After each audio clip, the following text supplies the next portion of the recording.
So when I think of the peace building I do within myself, I understand it across space and time.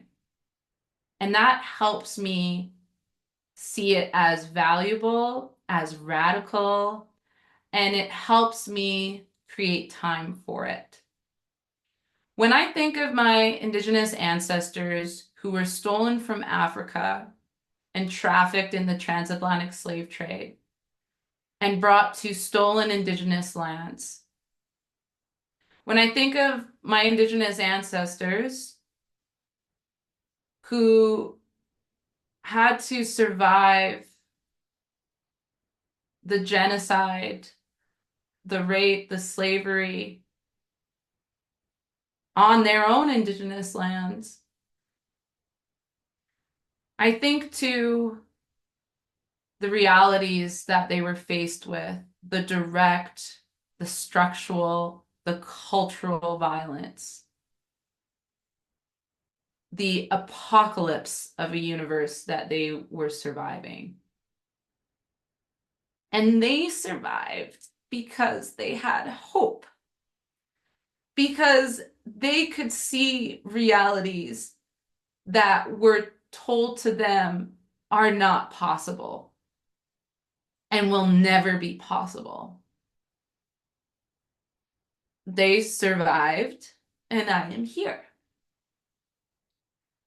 And when I think about honoring that survival, I think about the rest, the pleasure, the joy that they were denied.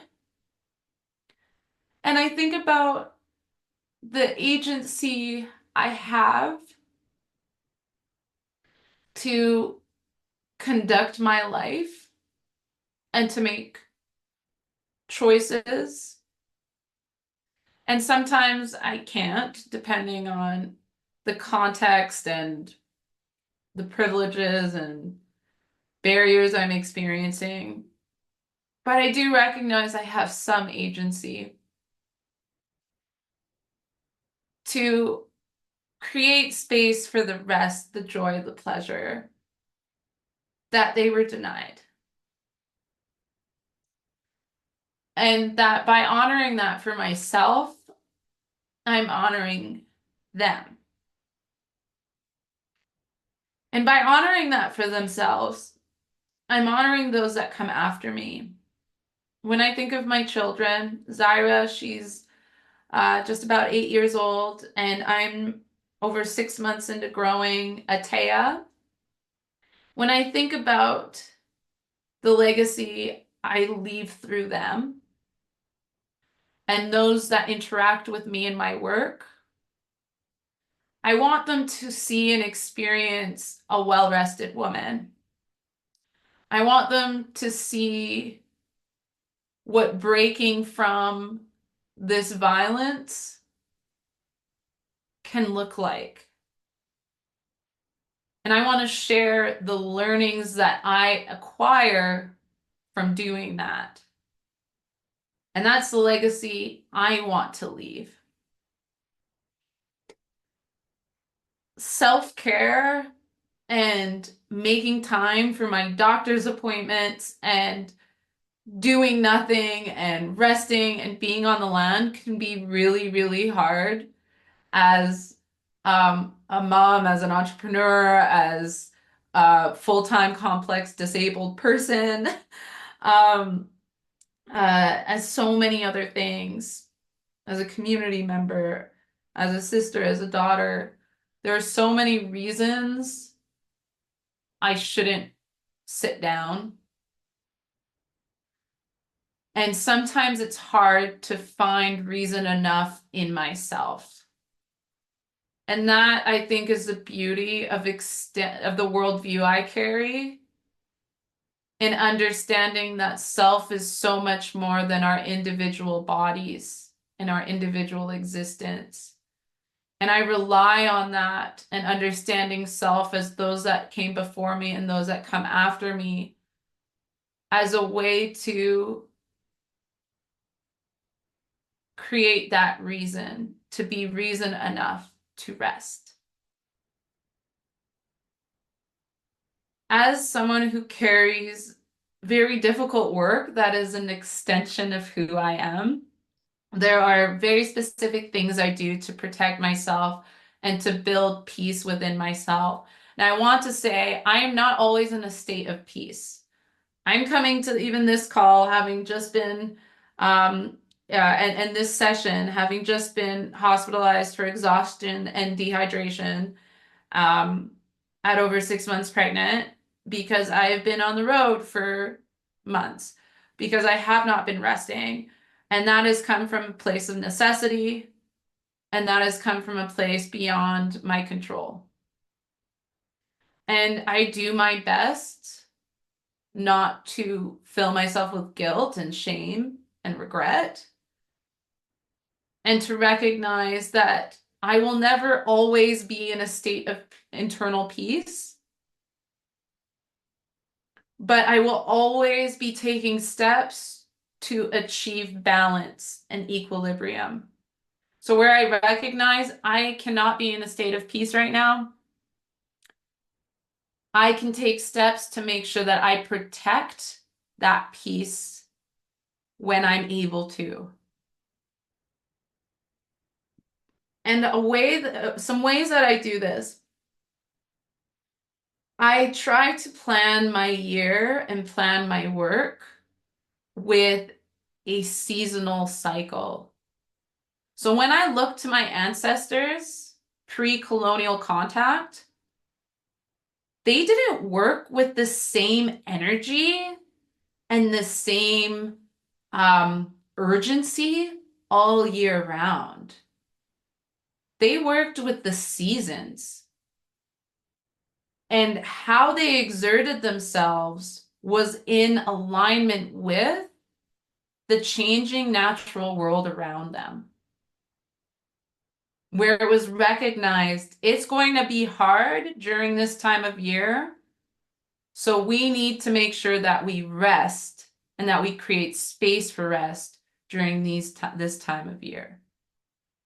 And so I plan my work and my rest in a seasonal cycle, where for me, in the autumn and in the spring, they're high impact, high urgency seasons. So I know my peace, I know my equilibrium is going to be off. I know that. And there's not much I can do to control that. But I can control that come winter and summer, I protect my time for rest during seasons of less urgency. And that's how I've chosen to structure my work cycle. And that's how I really consciously prioritize time on the land and plan for time on the land in community with family. Now, on a daily experience, this looks like having a very conscious and well thought out toolkit of practices that energize me. And so actually on my chalkboard, it says, what would you be doing if you weren't working? And I've had this on my chalkboard for years. Read a poetry book and update a quote log. Start a new history or nature book. Journal and yoga. Find new audiobooks. Go climbing with a friend. Go on a run outside. Clean the house with an audiobook. I really like audiobooks and reading. Go learn a recipe from my grandmother. Go work out or bouldering. Go cold dip. And it's something that I see every single day. When I recognize I'm feeling low, and when I stop working, and especially during these very difficult times, I look for something that can take 10 minutes, that can take a couple hours, that could take a day. And I really consciously build that into how I use my time. I don't always have the privilege and space to be able to do that. When I recognize I do, I've prepared myself to be able to act on that quite quickly in recognizing that this is going to allow me to sustainably do this work. And then finally, I've reoriented my understanding of productivity and a valuable use of time. And I say it reoriented, but this is a very long journey and I am still struggling with it, but it's something I'm always conscious of doing. Is thinking of what have I been taught is a productive use of my time? And how do I actually want to understand a productive use of my time? These items and these tasks are productive use of my time. It's productivity. Going to my doctor's appointments is productivity. But these are all things I've been taught that capitalism and colonialism have taught me are not productive because they fall out of my role as a laborer. And so as I heal that part of myself, a lot of that has to do with what I understand as being productive. And so orienting rest, joy, and pleasure with productivity practically helps me create more space and peace with engaging with those activities and that use of time. Now, I recognize I carry so much privilege in having had access to post-secondary education, in being a lighter-skinned Black woman. In so many ways, I carry a lot of privilege. Some of this has been acquired through the decisions I've made. Some of them I've had no control over acquiring, and I've carried them my whole life. And so I want to recognize that. And I also would say that even in the times where I felt most brought down by the barriers I'm faced with,